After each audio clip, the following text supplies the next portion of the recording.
یادآوری یا یاد بیاریم کیان اونها بزرگی خدا را ما در سیرت مادر میبینیم. او آغوش، او شیر، او بو کشیدن، او سرشوشتن، او کلان کردن، او ناز کردن، او آغوش کردن، او بلند کردن، شک کردن و او وای رساندن، همین به شما بزرگی خدا را ببینید. اینکه همون کی کرد او کیه او مادر در او چهره ما بزرگی خدا را میبینیم. در اون شهر ما بزرگی خدا را میبینیم. او آغوش شوخی نیست، او آغوش بازی نیست، او در نظر ما آغوش عادی میتوبه. برای همین همیشه و همیشه خواهیم که اگر این روز و بیگشت برای ما نماز نفل نویسند، برای ما و شما نماز عبادت نویسند، برای ما و شما روزه نفل نویسند، تو تاکی خدمت پدر و مادرتون کنید، خدمت کنید. نمیرسه دستون، قسم به خدا بهترین خوراک را همینجا تشکیل که برای شما. از همونجا گوه خیلی دنیا پیش رفته گیه، خیلی دوره پیش رفته گیه. بهترین خوراک در رمضان خورم، بهترین پوشاکا را پوشم. همین ای دنیا دیر نگذشته همش میگذره، یک میجه زدن در همش میگذره. یکی از ولی های خدا را ما خودمون زیارت کرده بودیم، بعد از دنیا گذشتن خیلی آدمی معتبری سرزمینی خودمونن. هر وقتا که میشنیم فرزنداش گریه میکردن و ما میپرسیم چی من میگم که وقتی که من آمدم از زنی در اومدم که در شیشتگی قبلگاهمون بودن دعات پدر ما همیشه همه بیام. یک تماشا میرم کارون دامیجا تجارتون میگه آرام ایستاده سرش بلند کرد، گفت که ما همون مثل شما یاش و جوان بودیم، خدمت پدرامون همون شیخای کلان کردن نتونستیم، اما بزرگای شب زنده‌دار بودن خدمتاشون رو کردن نتونستیم. یا دوره میگذره بیس خدمتون مکنه، یا روزی هست من نمیوی شما، یا روزی هست اگه تجارت میمونه، زراعت میمونه، پول میمونه، ماشین میمونه، همشه میوی شما من نیفته نمیتونه. ولی همه سری وقت مزام نیست بیا خدمتون مکنه، چی همیشه عروی دور و دراز میره خبر دراز میگرده ایمان. میگه برای همین میگه یک سال بعدش میگه قبلگاه ما در لحق برده مونده، اینا من 20 سال اگه همینجا میبیام میرم. برای همین کم اگه بسیار زیاد ایجا مهر نندازه، یک سال دو سال نکنه و بین 6 ماه روی و یارم زیارت کنه اخی و یارم دعاهاش گیره و همین دوره میگذره. اندک پس در لحق میمونه و 20 سال دیگه همجا کار کرده میگرده. اینا میگه خدمتشون زمانهای پیشتر چقدر برف میبارید، چقدر دمو کوهستانا باران میبارید، چقدر در زمین ها فیض بود، چقدر در زمین ها برکت بود، چقدر در همه جا حاصل بود، زیرا اینکه مردم خدمت آتا و چه خوب بکن. بازی باور کنی در ماها دیگه زمستان هم نشده است، باران هم نمیباره، کاسه گدایی ما بسیار بلند شده است، کپری که به آبروگی ما بسیار بلند شده است. ای همون زن و کلین و فرزنده روزی بد دیدستیم، همین امام غزالی گفته در به حرمتی پدر و مادر دیدستم.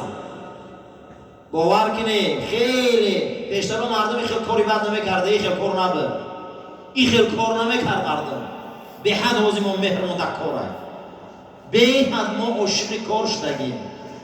این خیلی بد مردم کار نمیکرد، این خیلی بد خونه اندازی نبود، این خیلی بد حولی اندازی نبود، در این سطح پیشروی نبود. در تک یک دیوال کمبغلی یا پدر و مادر 13-14 گوده کلام میکردن، یکون گپ نبود، خنده بود و صحبت بود، نانی سوزم نبود، شکری سوزم نبود، لیکن حرمت بود، عزت بود. انا میخیل دوره ها از بین رفت، دنیا کشاده شد، چشم هوی شد، شیطان صحنه آمد، ابلیس صحنه آمد، همه این مهرها از بین رفت. ما میگیم چرا با کارو برا نمیگیرم، ما میگیم چرا گپ کلینم نمیگیرم، ما میگیم چرا گپ دخترم نمیگیرم. این خیل دختر سرده هم نبود، این خیل زن سرده هم نبود. باور کنید چی باخی برای آنکه دو چیزی مقدس ناراض رفتیم، ناراضی هم اینو گمان نکنه که بسیاری نای ناراضی هم اینا بینا گمان نکنه اینا از ما راضی هم. برای همین حولم اگر زنده باشم صدقاً دعاشون نگیره برکت میبره. صدقاً دعاشون نگیره والله اینا روزه نفله همش. یک دوره، یک صحبت روایت میکنن در کتاب‌های تصوف، زندگی نامه یکی از شیخ‌های تصوف عرفانی را میبیارن، جنید بغدادی را در زمانش یکی از اولیاهای دورش میگه فقط خدمت پدر و مادرش میکرد، آرزو میکرد که فقط خضر علیه السلام زیارت کنه، فقط خدمت میکرد. از همین خدمت کردن بعد از او گفت بیا شب گفت اکنون میرم در مسجد بغداد نماز میخوانم، شاید گفت این سلطان عارفین یا جنید زیارت میکنم یا خضیر که اولیا زیارتش کرده همون رو زیارت کنم. از دهنی در میگه چاه آب نوشیدن در سرم برداشت که یک سبز پوش در پیش من. بعد از او سلام علیک دادم، گفتم شما کیه؟ تو چند ساله که آرزو میکردی ما تو را نگذاشتیم که مسجد روی تی جامعه را ما خمون پیشتون میبیاییم. من نشناختم. گفت من بلیایی که خضیر میگم، من خضیرم. من همیتا گذشت میکردم که در همین رایحه شمال بوی دوستای خدا را شنیدم که ما را سراغ دارن، اما خدمتی پدر و مادرشان قدیم ما را زیارت کردن نتونستیم.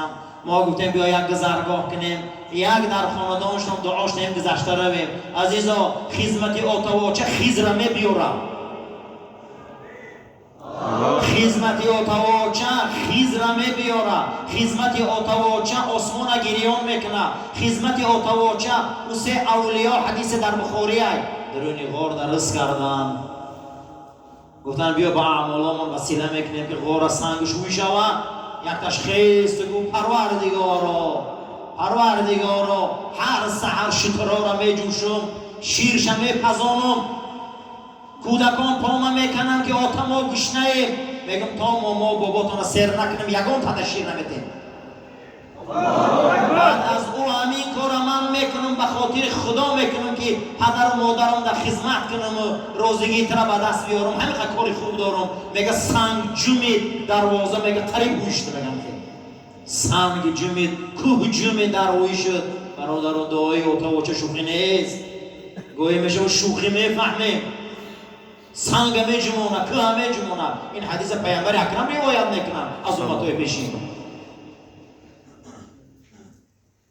این دو ذات مقدس کشیش کنیم برادران خفا نروان. شبای رمضان شبای تذکر یادآوری، شبای عصر که اکنون ای همینجا رحمت خدا را کشیم بیاره، همین ابرو را کوشش کنیم که گریه کنیم که ای ابرها صلح و آرامی را همینجا باره، ای ابرها شفا را همینجا باره. پیامبر میگن مردم کوشش میکنه که ریزق در زمین در کار اما به خبر میگه ریزق آسمان این ریزق آسمان برادرو، قسم به خدا ریزق در زمین مهنت نیست. بسیاری آدم‌ها در جای شیشتنشان میلیون کار میکنن، این ریزق آسمان میبیا. گمان نکنیم که این ریزق مهنت ما زمین در، اما ریزق آسمان میبیا. همین ایمان داریم یا نه؟ این ریزق آسمان میبیا. همین ابرار را کشیم، با همون گریه ها، با همون تلاوت ها، با همون مناجات ها کشیم ابرار را بیاریم. حضرت داوود خداوند در سوره صاد وصف میکنه وقتی در محراب میدر آمده سرش میمانده در گریه، حتی که علفات در ریشش غوره میکرده سرش نمیبرداشته. میگن نمیخیل فغفرنا لک و ما داوود بخشیده، ما داوود بخشیدهمش و بنده صالحش کردیم، برای او عظمت و ملک دادیم، همه شای محراب بوده. امروز کوشش کنیم رزق روزی را، ایمان، فیض، برکت، فتوحات با گریه هامون، با اشکامون، با ندامت هامون، با گریه هامون کشیم بیاریم. انا همینجا رضا. این چیه؟ این ایمان میگم، این شجاعت ایمانی میگم، این نیروی ملکوتی هست. عالم فیزیک زنده در بالای یک کلیسکا میبیارن شب، حتی که دستاش هم کار نمیکن، دهنش وزی کجلش دیگر پرسیدی انشگی برای قوه جاذبه گپ زن. گفته شما گالاکتیکا را دیدستی؟ بله دیدستی. گفته همین گالاکتیکا را میتونه که به یک چیز جمعون دفته، ولی با چی؟ که حتی دستموچتون اکیزتون میگیره همین جدا میگیره شما همین گالاکتیکای را کسی از این نقطهش گفته به این نقطهش 18 میلیارد سال ده میامدیم. من این آسمان فضایی را ما دیدستیم این نقطهش به این نقطهش 18 میلیارد سال در کار بوده. لیکن گفته شما وقتی که دستمالچتان میبراره گفته 18 میلیارد سال گفته همین قوه جاذبه همش میجمع. دستمالچتان میجمع. انا همین موج امروز الکترونی میکنم امروز ما را همین جا با ویدیو نبریدنی آسمان کنترل میکنم. ما چیکار کرده است؟ من کاردینات میگیرم. این امروز علم اثبات میکنه که دستمالچه را که صد میبراری انا همین میلیاردها کیلومتر سالها میلرزیده که قوه جاذبه خبر داده است. اما کسی که پیامبر گفتن 1400 سال پیش در اینجا سبحان ربی الاعلا میگه عرش جمع. نه علم فیزیک اثباتش کرد. امروز سبحان ربی الاعلا ما را عرش میفهمه. این قرآن ها را عرش میفهمه. این صداها را عرش میفهمه. این گالاکتیکا میلرزنه میخه. شیبا در اینجا ما صدا بلند کرده استیم خدایا فیض بیا، برکت بیا، به ایمانی را بر، جنگ بر، صلح بیا، ظالما را نیست کن، کافرها را نیست کن، ایمان بر کفر غلبته. خدایا انا این روز عرش و والش میجمع. این شبا نمیگه شبا این شبای عصایی که اکنون باید روحی ما بجوشه نمیگه جوش روح چی با؟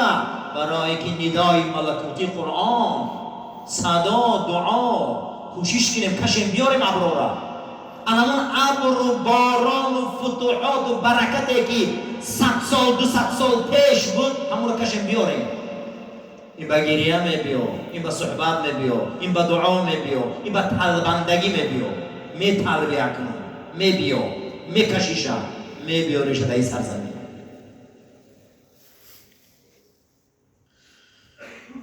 اما بعد ایها الناس اوی مردم ای تدلر